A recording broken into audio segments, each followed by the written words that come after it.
మేము ఇప్పుడు ఎవరైతే బార్ పెడదాం అనుకుంటున్నారో ఆ ప్రసాద్ గారు ఇంటి పక్కన మా పక్కిల్లే ఆ పక్కిల్లేనండి. ఇక్కడ బార్ పెట్టారంటే మటుకు పిల్లలు పెద్దవాళ్ళు అందరూ కూడా చాలా ఇబ్బందుల్లో పడతారండి. పిల్లలు ఏ టైంలో కాలేజీకి వెళ్ళాలన్నా ఎక్కడికి వెళ్ళాలన్నా ఇక్కడికే వెళ్ళాలండి. అందరూ కూలీ నాలి చేసుకునే ఉన్నారు. ఇక్కడ వాళ్ళంతా కూడా పనులు పోయి రాత్రి 10 వస్తారు, 11 వస్తారు, 9 గంటలకు వస్తారు. ఏ టైం వచ్చినా సరే మాకు సెక్యూరిటీ లేదు. తాగి సినిమాలు ఏం చేస్తే ఏం అడుగుతారండి? తాగిన మాత్రం ఏదైనా చేసి వచ్చు. ఆ పక్కన స్కూల్ ఉంది, కనకమహర్షి తల్లి గుడి ఉంది, ఇటు పక్క బెల్ల వినాయకుడి గుడి ఉంది, తల్లి గుడి ఉంది. ఇవన్నీ కూడా ఉండి ఈ మధ్యలోని బాధ పెట్టి వాళ్ళు సాధించేది ఏంటండి? ఇక్కడ మమ్మల్ని అందరినీ బాధ పెట్టి మమ్మల్ని ఇబ్బంది పాలు చేయడానికే తప్ప మాకు సెక్యూరిటీ లేదండి. మా పిల్లలకి మాకు ఇప్పటికే పిల్లలు చెడిపోయి డ్రగ్స్ గాడికి అలవాటు పడిపోయి ఈ రెల్లి వీధి జాలార్పేట అంటే భయపడుతున్నారు. అలాంటిది ఇప్పుడు మా ఉన్న పిల్లలు, చదువుకున్న పిల్లలు కూడా పాడైపోతారండి దీనివల్ల. డైరెక్ట్గా వెళ్ళి లోపలికి వెళ్ళి తాగేసి వస్తారు. మా ఇళ్ళల్లో మాకు కూడా సెక్యూరిటీ ఉండదు. మా పిల్లలు మేము కూడా ఏమైపోతామో మాకేం తెలియట్లేదండి. చాలా ఇబ్బంది పాలు అయిపోతాం మేము. దయచేసి ఆ లైసెన్స్ రద్దు చేసి ఈ ఏరియాలోనే మద్యం కొట్టు మట్టుకు లేకుండా బారు, రెస్టారెంట్ ఏం పెట్టదండి. ఇంక దేనికైనా ఇచ్చుకోమనండి, మాకేం అభ్యంతరం లేదు. బారు మట్టు పెడితే ఒప్పుకోమండి. ఎట్టి పరిస్థితుల్లో కూడా ఒప్పుకునే ప్రసక్తి లేదు. మా పిల్లలకి, మాకు, ఆడవాళ్ళకి, కాలేజీకి వెళ్ళే పిల్లలకి ఎవరికి సెక్యూరిటీ లేదండి. ఇక్కడ అంతా బట్టల వ్యాపారస్తులు ఉన్నారు. బట్టల షాపులకి అనేక మంది జనాలు ఎక్కడెక్కడి నుంచో వస్తారు.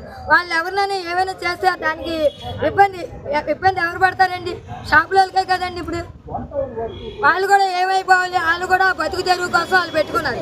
వాళ్ళ షాపులకు వచ్చే వాళ్ళు కూడా ఏమైనా చేస్తే ఏంటంటే దానికి సెక్యూరిటీ ఎవరు? మాకు రేపు పొద్దున మమ్మల్ని అంటారా వాళ్ళే అంటారండి. స్కూల్కి వెళ్ళే పిల్లలు, వయసుని పిల్లలు వస్తారండి, కాలేజీ పిల్లలు, వయసుని పిల్లలు వెళ్తుంటారు, వస్తుంటారు. ఇదే దానికి దయచేసి ప్రభుత్వం కూడా మాకు సహకరించి మమ్మల్ని కూడా ఇబ్బంది పాలు చేయకుండా ఈ బారు రద్దు చేసేయాలని కోరుకుంటున్నాను.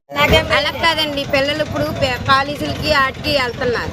ఆడపిల్లలు కాలేజీ నుంచి వస్తారు. ఇక్కడ బారు పెడితే పిల్లల్ని తాగేసి రోడ్డు మీద ఉంటే ఏ బట్టలు అవుతారు? ఎవరు అడగాలి? మేము వాళ్ళు అడగాలమా? అల్లరి చేస్తే మేము అల్లరి చేయలేము. ఇప్పుడు మాకు 100 రూపాయలు 200 వస్తుంది. మా మగవాళ్ళు ఏటలకి వెళ్తారు. ఆ 100 తెచ్చి ఇక్కడ పెడితే మేము ఏడు బతకాలం? మేము అప్పులు చేసుకొని పిల్లలు చదివించి రోడ్ల మీద చేస్తున్నాం. మరి ఇక్కడ ఇలా బారులు ఆడితే మేము ఇంకేం అప్పులు తీరుతాం? ఇంకా రోడ్డు పాలు మేము అయిపోతాం. ఇక్కడ బారు ఆడుతున్నా లేదా నడకంటున్నారు. ఇక్కడ షాపుల కోసం దీనిగా మాట్లాడుతున్నారు కదా. అలాంటి వాళ్ళు కడుపుల మీద కొట్టడం ఎందుకండి? ఇలాంటి వాళ్ళు కడుపుల మీద కొడితే కొద్దిగా ఇవి ఉంటుంది. రేపు పొద్దున పిల్లలు, ఆడపిల్లలు ఏం కానీ మేమే రావచ్చు. ఏ కొంటి పనికన్నా వెళ్తాం. మమ్మల్ని ఎట్లా నాకు చేసే కాదు. ఇంకా నేర్చు వంట బోల్ ఇంకా కేసులు నావైపోతాయి. ఇప్పటికే దొండపాలి బ్యాచీలు, ఆ బ్యాచీలు.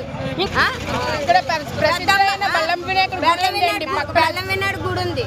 అక్కడ గులేక 3 అమ్మవారి గుళ్ళు ఉన్నాయి. 14 గ్రామాలు జనాలు బతుకుతున్నాం. ఇలా చేస్తే మరి ఎలా బతకాలండి మేము? కన్వెన్షన్ గుడి కూడా ఉంది మాకు. ఇక్కడ రోడ్డు బాగా ఇదైపోతా. గుడికొస్తేనే ట్రాఫిక్ అయిపోతుంది. ఇక్కడ బారు ఆడితే ట్రాఫిక్ అయిపోతా. మేము ఆడవాళ్ళం ఎలా బతకాలండి? పళ్ళకెళ్ళి రావద్దా? ఇప్పటికే దొండపల్లి బ్యాచ్ కూడా పేకలు కోసాడు. ఇది కొట్టొద్దండి. పెడితే మటు మేము ఒప్పుకోమండి. ఆడవాళ్ళం ఎక్కడికి వెళ్ళాలి? మమ్మల్ని జైల్లో వేసేస్తారు కానీ వేసామని మమ్మల్ని